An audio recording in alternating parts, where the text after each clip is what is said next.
ಈಗ ರಿಪೋರ್ಟ್ ಮಾಡಿಸಿದವಪ್ಪ, ಹಾ ಸರ್ ಹೆಂಗ್ ಅನಿಸ್ತು? ರಿಪೋರ್ಟ್ ಚೆನ್ನಾಗೈತೆ ಸರ್. ಅವಾಗ ಇವಾಗ ಫುಲ್ ಐತೆ ಸರ್. ರಿಪೋರ್ಟ್ ನೋಡಿ ನಿಮಗೆ ಖುಷಿ ಆಯ್ತು? ಎಸ್, ಬನ್ನಿ ರಿಪೋರ್ಟ್ ನೋಡೋಣ. ಮೊದಲು ಬಿಫೋರ್ ಟ್ರೀಟ್ಮೆಂಟ್ ಡೇಟ್ ಬಂದುಬಿಟ್ಟು ನಮಗೆ 17th ಸೆಪ್ಟೆಂಬರ್ 2025 ಮುಕ್ಕಣ್ಣ ನೋಡಿ. ಕಂಪ್ಲೀಟಾಗಿ ಡಿಸ್ಕ್ ಪ್ರೊಟ್ರೂಷನ್ L4 L5. ಇನ್ನೊಂದು ವ್ಯೂವಲ್ಲಿ ನೋಡಬೇಕಾದ್ರೆ L4 L5 ಅಲ್ಲಿ ನೋಡಿ ಕಂಪ್ಲೀಟಾಗಿ ನರದ ಮೇಲೆ ಆ ಡಿಸ್ಕ್ ಅನ್ನೋದು ಮೇಲೆ ಬಂದುಬಿಟ್ಟಿದೆ. ನೆಕ್ಸ್ಟ್ ಬಂದುಬಿಟ್ಟು ಆಫ್ಟರ್ ಟ್ರೀಟ್ಮೆಂಟ್ ಹೇಗಿದೆ ನೋಡೋಣ. ಎಸ್, ಇವತ್ತು ಇದು MRI ಮಾಡಿಸಿರೋದು ಅಕ್ಟೋಬರ್ 12, 2025. ಸೊ ಇಲ್ಲೇನಾಗಿದೆ, ಅದು L4 L5 ಪ್ರೊಟ್ರೂಷನ್ ಆಗಿದ್ದು ಕಡಿಮೆ ಆಗಿದೆ, ಕಂಪ್ಲೀಟಾಗಿ ಕಡಿಮೆ ಆಗಿದೆ. ಕಂಪ್ಲೀಟ್ ಟ್ರೀಟ್ಮೆಂಟ್ ಬಂದುಬಿಟ್ಟು ವಿತೌಟ್ ಮೆಡಿಸಿನ್, ಇಂಜೆಕ್ಷನ್, ಆಪರೇಷನ್. ಯಾವುದೇ ರೀತಿ ಇಂಜೆಕ್ಷನ್, ಮೆಡಿಸಿನ್, ಆಪರೇಷನ್ ಇಲ್ಲದಂಗೆ ಚಿಕಿತ್ಸೆ.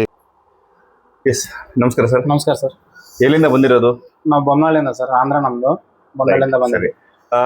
ಇಲ್ಲಿ ಬರೋಕ್ಕಿಂತ ಮುಂಚೆ ನಿಮ್ಗೆ ಏನ್ ಸಮಸ್ಯೆ ಇತ್ತು? ಯಾವ ತರ ಸಮಸ್ಯೆ ಆಗ್ತಿತ್ತು? ನಮ್ದು ನಡುನು ಸರ್ ಬ್ಯಾಕ್ ಪೇನ್ ನಮ್ದು. ಪೇನ್ ಅಂದ್ರೆ ಏನಾಗಿತ್ತು? ಹೆಂಗ್ ಬಂತು? ಯಾವ ತರ ಆಗಿತ್ತು? ನಾನು ವೆಹಿಕಲ್ ಓಡಿಸ್ತಾ ಇದ್ದೆ ಸರ್, ಟಿಪ್ಪರ್. ಅದು ಅವಲಿಂಚಿ ಪೇನ್ ಬಂದಿದೆ. ಅದು ಏನಾದ್ರು ವ್ಯತ್ಯಾಸ ಆಗಿತ್ತಾ? ಇಲ್ಲ ಸರ್, ಏನಾಗಿಲ್ಲ. ಅದು ವೆಹಿಕಲ್ ಓಡಿಸೋ ಟೈಮ್ ಹಂಗಾಗಿದೆ. ಓಡಿಸಿ ಹಂಗಾಗಿದೆ. ಎಷ್ಟು ದಿವಸ ಟ್ರೀಟ್ಮೆಂಟ್ ತಗೊಂಡಿದ್ಯಾ? ಇಲ್ಲಿ 25 ಡೇಸ್ ತಗೊಂಡಿದ್ದೀನಿ ಸರ್. 25 ಡೇಸ್ ತಗೊಂಡಿದ್ಯಾ? ಈಗ ಟ್ರೀಟ್ಮೆಂಟ್ ತಗೊಂಡ ಮೇಲೆ ಏನ್ ಉತ್ತಮವಾಗಿದೆ? ಮೊದ್ಲಿಗೆ ಇವಾಗ ಏನ್ ವ್ಯತ್ಯಾಸ ಆಗಿದೆ? ಪೂರ್ತಿ ಚೆನ್ನಾಗಿದೆ ಸರ್. ಪೂರ್ತಿ ಚೆನ್ನಾಗಿದೆ ಅಂದ್ರೆ ಯಾವ ತರ ಚೆನ್ನಾಗಿದೆ? ಮೊದ್ಲು ಯಾವ ತರ ಇತ್ತು, ಇವಾಗ ಯಾವ ತರ ಇದೆ? ಮೊದ್ಲು ಹಿಂಗ್ ಕುಂದ್ರಕ್ ಆಗ್ತಿದ್ದಲ್ಲ ಸರ್, ಬಾಳ ಟೈಮ್ ಕುಂದ್ರೆ ಪೇನ್ ಬಹಳ ಜಾಸ್ತಿ ಆಗೋದು. ಯಾವ ತರ ಪೇನ್? ಇದೆ ಬ್ಯಾಕ್ ಪೇನ್ ಬಹಳ ಬರ್ತಿತ್ತು ಸರ್. ಬ್ಯಾಕ್ ಪೇನ್ ಕಾಯ ಆ ಟೈಪ್ ಆಗ್ತಿತ್ತು. ಈಗ ಬಹಳ ಉತ್ತಮ ಇದೆ ಸರ್. ನಾನು ಚೆಕ್ ಮಾಡಿ ಕುತ್ಕೊಂಡು ಚೆಕ್ ಮಾಡಿ ಮತ್ತೆ ನಿಂತ್ಕೊಳ್ಳೋದು, ನಡೆಯೋದು, ವೆಹಿಕಲ್ ಹೊಡೆ ಊಟ ಮಾಡ್ತಾ ಇದ್ದೀನಿ ಸರ್. ಚೆನ್ನಾಗೈತೆ ಸರ್. ಈಗ ನಮ್ಮ ಟ್ರೀಟ್ಮೆಂಟ್ ನಿಮ್ಗೆ ಹೆಂಗ್ ಅನ್ಸುತ್ತೆ? ಇದು ಸರ್ ಮೆಡಿಸಿನ್ ಇಲ್ಲ ಏನಿಲ್ಲ ಹೆಂಗ ಅಂತ ಒಂದು ಯೋಚನೆ ಬಂದ್ ಸರ್. ಫಸ್ಟ್ ಬಂದಾಗ ಅಸಲು 90% ಗ್ಯಾರಂಟಿ ಇದ್ದಿಲ್ಲ ನನಗೆ. ಹೆಂಗಿದು ಮೆಡಿಸಿನ್ ಇಲ್ದೆ ಹೆಂಗ್ ನಯವಾಗುತ್ತೆ ಅಂತ ಯಾಕೆ ಡೌಟ್ ಬಂತು? ಇದೆ ಸರ್, ಮೆಡಿಸಿನ್ ಇಲ್ಲ ಅಲ್ವಾ ಸರ್? ಮೆಡಿಸಿನ್ ಇಲ್ಲ, ಹೆಂಗ ನಯವಾಗುತ್ತೆ ಮಸಾಜ್ ಒಂದೇ ಅಂದ್ರೆ ಅಂತ ಒಂದು ಡೌಟ್ ಇತ್ತು ಸರ್. ಟ್ರೀಟ್ಮೆಂಟ್ ಬಗ್ಗೆ ಗೊತ್ತಿರಲಿಲ್ಲ, ಏನ್ ಮಾಡ್ತೀವಿ ಅಂತ ಗೊತ್ತಿರಲಿಲ್ಲ. 15 ಡೇಸ್ ಆದ್ರೆ ಅವಾಗ ಕ್ಲಾರಿಟಿ ಕಾಣ ಸರ್. ಒಂದ್ ನಂಬಿಕೆ ಬಂತು.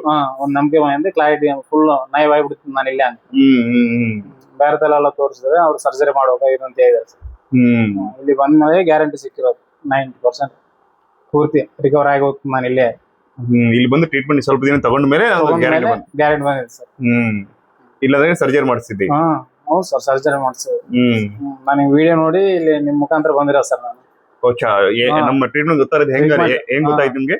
ಇದೆ ಇನ್ಸ್ಟಾಗ್ರಾಮ್ ಅಲ್ಲಿ ವಿಡಿಯೋ ನೋಡಿ ಬಂದಿದ್ದೀನಿ ಸರ್ ನಾನು. ವಿಡಿಯೋ ನೋಡ್ಕೊಂಡು ಅಡ್ರೆಸ್ ತಗೊಂಡ್ ಬಂದಿದ್ದೀನಿ. ರೈಟ್. ಈಗ ನೋಡೋರ್ಗೆ ಈ ತರ ಡೌಟ್ಸ್ ಇರೋರಿಗೆ ತುಂಬಾ ಜನ ಡೌಟ್ಸ್ ಇರ್ತದೆ, ಅವ್ರಿಗೆ ಏನ್ ಹೇಳ್ಬೋದು ನೀವು? ಏನಂತ ಹೇಳ್ತಿ? ಅಲ್ಲೇ ಸರ್, ಇಲ್ಲಿ ಟ್ರೀಟ್ಮೆಂಟ್ ತಗೊಂಡ್ರೆ ಗೊತ್ತಾಗುತ್ತೆ ಸರ್. ಅವ್ರು ತಗೊಂಡ್ರೆ ಗೊತ್ತಾಗತ್ತೆ. ಸುಮ್ನೆ ಬಹಳ ಮಾಡಿದೀನಿ ಸರ್. ಈಗ ಮೆಡಿಸಿನ್ ಬಹಳ ತಗೊಂಡಿದೀನಿ, ಎಲ್ಲ ನೋವು ತಿಂತಾನೆ ಇದ್ದೀನಿ. ಬಂದ್ಮೇಲೆನೆ ಮೆಡಿಸಿನ್ ಇಲ್ಲ ಏನು ನಿಂಗೆ ನಯವ ಇದೀನಿ. Okay, good. ಅದು ಸ್ಯಾಟಿಸ್ಫ್ಯಾಕ್ಷನ್ ಅಲ್ಲಪ್ಪ, ನಮ್ಮ ಟ್ರೀಟ್ಮೆಂಟ್ ಖುಷಿ ಇದೆ ಅಲ್ಲ? ಫುಲ್ ಖುಷಿ ಇದೆ ಸರ್. Thank you. ನಾನು ಫುಲ್ ಖುಷಿಯಲ್ಲಿ ಇದ್ದೀನಿ ಸರ್. ಸನ್ಮಾನ ಮಾಡಿ ಹೋಗ್ತೀನಿ ನಿಮಗೆ. ಆಯ್ತು, ಒಳ್ಳೇದು. ಅಲ್ಲ, ಎದು ಖುಷಿ ಇದೆ ನೀನು? ಸರ್ ನಾನೆಲ್ಲ ಪೂರ್ತಿ ನಯವ ಇದ್ದೀನಿ ಸರ್, ಆರಾಮಾಗ್ಬಿಟ್ಟಿದ್ದೀನಿ. ಈಗ ನಯವ ಇರೋದಕ್ಕೆ ಸನ್ಮಾನ ಮಾಡಿ ಹೋಗ್ತೀನಿ sir.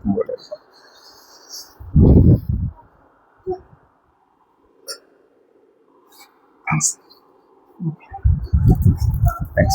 Thank you very much.